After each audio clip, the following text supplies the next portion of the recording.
Hey geeks, when it comes to this whole debate or even sometimes battle of physical media versus streaming, I think sometimes people get the idea that we only want to have one or the other. But I think as anybody knows, especially if you are a collector, then you're probably going to have both. And I've said this many times in the past that I do have both, and there's pros and cons to having both types of ways to actually enjoy the movies and the shows that you love. However, if I had to choose one, of course, it is going to be physical media. That is my preferred medium. And there are ways that I actually watch my physical media digitally. And if you didn't want to see my video on that, I will leave in the description area below, and you can check that out at the end of this video. But today, I want to talk about something that I don't think is talked about as much, because the vast majority of people out there do everything digitally. They stream their movies and shows. And even though we'd like to think that us as physical media lovers, there's a whole bunch of us out there around the world, the reality is we're more of a niche percentage. There's not as many physical media lovers versus people who love digital media and streaming services. And so today I want to talk about streaming media, movies, and shows. So this is something that I don't think gets talked about enough. So let me give you an example. One of my favorite movie series of all time is The Karate Kid. I have The Karate Kid 1 through 3, and those are my favorites. This is in 4K. I also have the next Karate Kid, and because I love The Karate Kid so much, I had to watch the Cobra Kai series, and man, let me tell you, that's one of the best shows ever made. It is absolutely a must-watch for anybody who loves Karate Kid. But the thing is, when it comes to the physical media, as far as I could tell, looking on Amazon at the time of this video, I did see Cobra Kai seasons 1 through 2, and I think 3 to 4, but they were available on Blu-ray, the first half, and they were available on other regions that are not in the United States.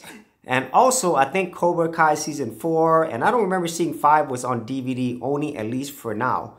So that is the thing that I do want to talk about, because a lot of these streaming services, they put out a ton of content, lots of movies, lots of shows, which means that you're not always going to get the best, but obviously there's also going to be some really great movies and shows that I actually want to own, just like Cobra Kai, but there's also other series like Dark or Squid Game that I think a lot of people would want to have in their collection physically and own that.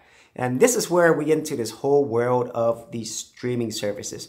Because at the end of the day, the streaming services want you to watch all their content on their platforms and continually play for all these multiple streaming services.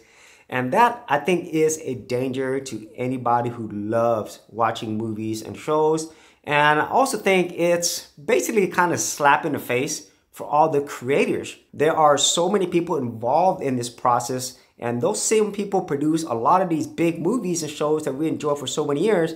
But since they are on a streaming service, especially if they produce for those streaming services like Netflix, then at the end of the day, Netflix controls where it gets distributed. And that's really a shame, because about the only other way that you could actually watch these shows if they're not available physically is obviously to go the whole pirating route, or to record it from your streaming service over to your computer.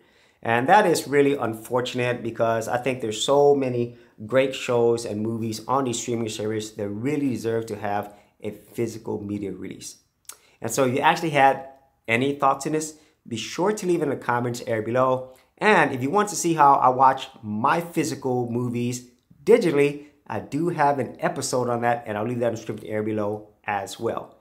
So as always, if you did get value out of these videos, be sure to share, like, and subscribe, and I'll see you on another episode. Hey geeks, if you are a brand new creator and you simply want something easy to get you started, well, I got something for you with my Creator Starter Kit. This is a super simple step-by-step guide that's going to take you from having no channel to developing your very first YouTube channel, along with ideas, thumbnail designs, and other creator tips, including marketing. And the best part is, all of this is free. Simply head over to the link below, check out my page, and get started creating.